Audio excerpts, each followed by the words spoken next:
السلام علیکم ورحمۃ اللہ وبرکاتہ۔ میرے محترم بھائیو دوستو،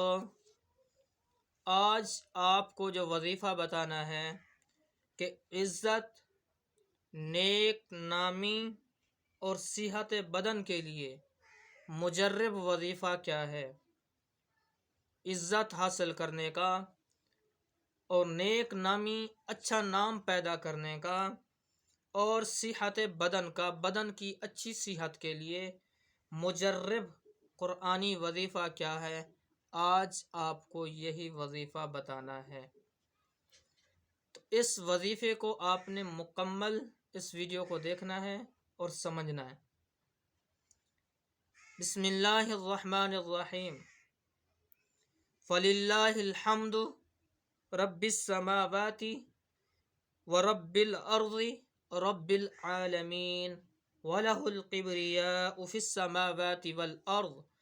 وَهُوَ الْعَزِيزُ الْحَكِيمُ۔ پارہ نمبر 25 ہے اور سورۃ الجاثیہ آیت نمبر 36 اور 37۔ اگر آپ کو عزت اور وقار حاصل کرنا ہے، نیک نامی حاصل کرنی ہے کہ میرا اچھا نام بن جائے، میں لوگوں کی نگاہوں میں اچھا وقار والا،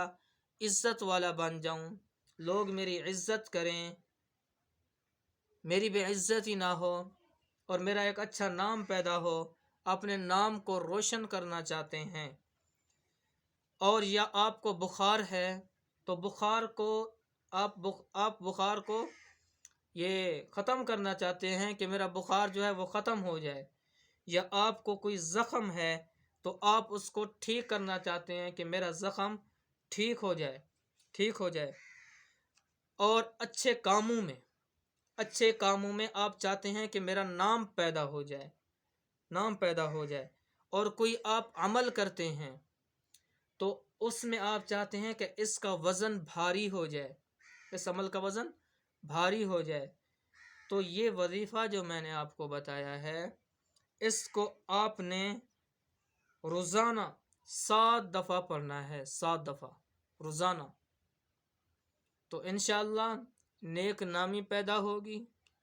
بدن کی تندرستی ہوگی، بخار سے نجات ہوگی، اور زخم ٹھیک ہو جائیں گے۔ یہ مجرب وظیفہ ہے، اسے لازمی کرنا ہے